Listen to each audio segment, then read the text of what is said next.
prépare quelque chose qui va peut-être déranger dans cette saison sèche. J'ai expliqué ce qui s'est passé dans ces zones de pluie, ensuite le voilà, le record des eaux, le niveau des eaux était assez fort. Je vous préviens que la saison sèche, du nord et du est-ouest, que les pompiers se préparent. Il y aura des endroits qui vont être en feu à cause de la saison sèche. Il y a que les pompiers du nord sur les est, il y aura ce n'est pas les incendies des îles, mais il faudrait qu'on puisse prendre feu pour cette chaleur ici. Et c'est invisible, mais du nord sur les est, il y aura des petits feux de forêt. J'ai essayé d'arrêter les feux de forêt, mais ça n'a pas de simple pompiers. Pour ceux qui me comprennent quand on parle de vigilance. Donc, je m'adresse aux pompiers du Cameroun, à savoir que décembre, janvier, février va faire très chaud.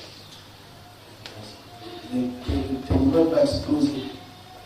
Et ça risque d'apporter un petit feu de forêt, un petit feu de sel. Donc, que les pompiers se préparent, que les populations aient des champs, surtout dans les endroits où il fait extrêmement chaud comme au nord.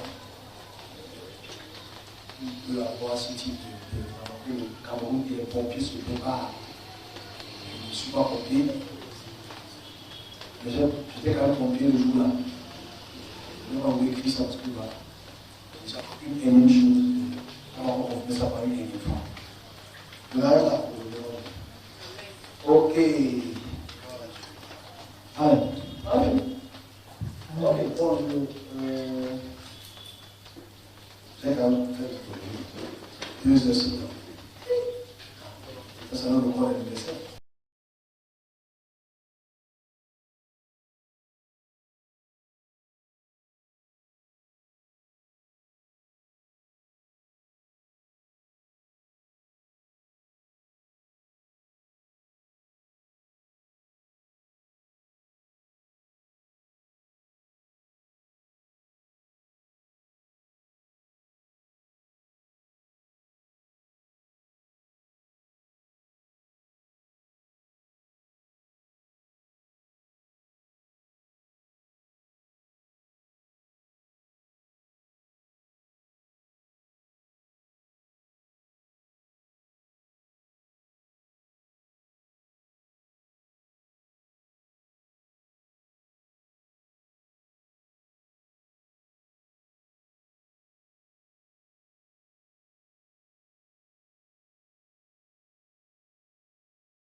Une odeur de brûlé dans l'air, des gants usagés, du matériel abandonné.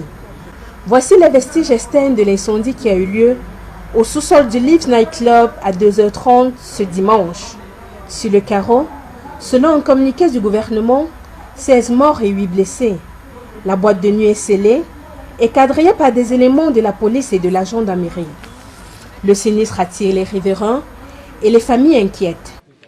Je suis la voisine à l'enfant qu'on vient de trouver mort là-dedans, Henri Ateba. L'enfant on vient de nous faire part qu'il est décédé, il était avec mon fils.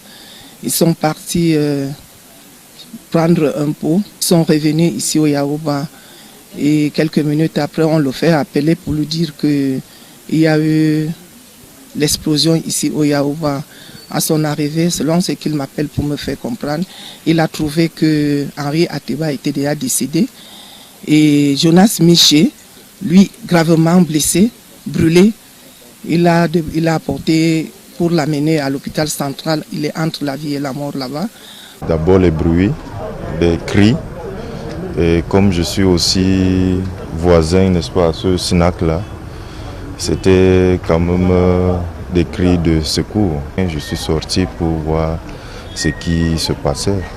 Et c'est là où j'ai vu l'incendie. Une fois, n'est-ce pas, l'incendie déclenché, j'ai vu, n'est-ce pas, la voiture des sapeurs-pompiers arriver. Les thèses les plus folles sont avancées sur l'origine de cet incendie. Sabotage, bouchon de champagne qui aurait fait exploser la climatisation, fuite de gaz. Le gouvernement présent sur les lieux parle quant à lui d'incendie causé par une déflagration des feux d'artifice.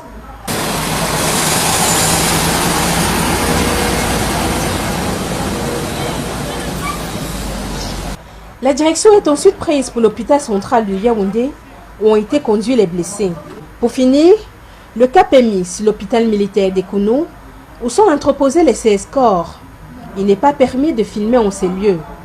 Près d'une centaine de policiers et de gendarmes sont présents sur le site, ainsi que des familles à la recherche de leurs parents. Il ne leur est pas permis d'accéder à la morgue. Actuellement, nous avons 7 patients hospitalisés. Donc 5 sont dans une situation grave.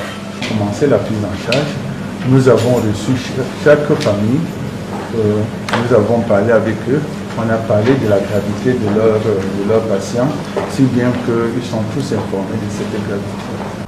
Elles sont redirigées vers l'administration. Pour l'heure, l'identification des victimes est en cours. Les décès du docteur Fane Mahamad et de son frère cadet font partie de ceux confirmés pour le moment.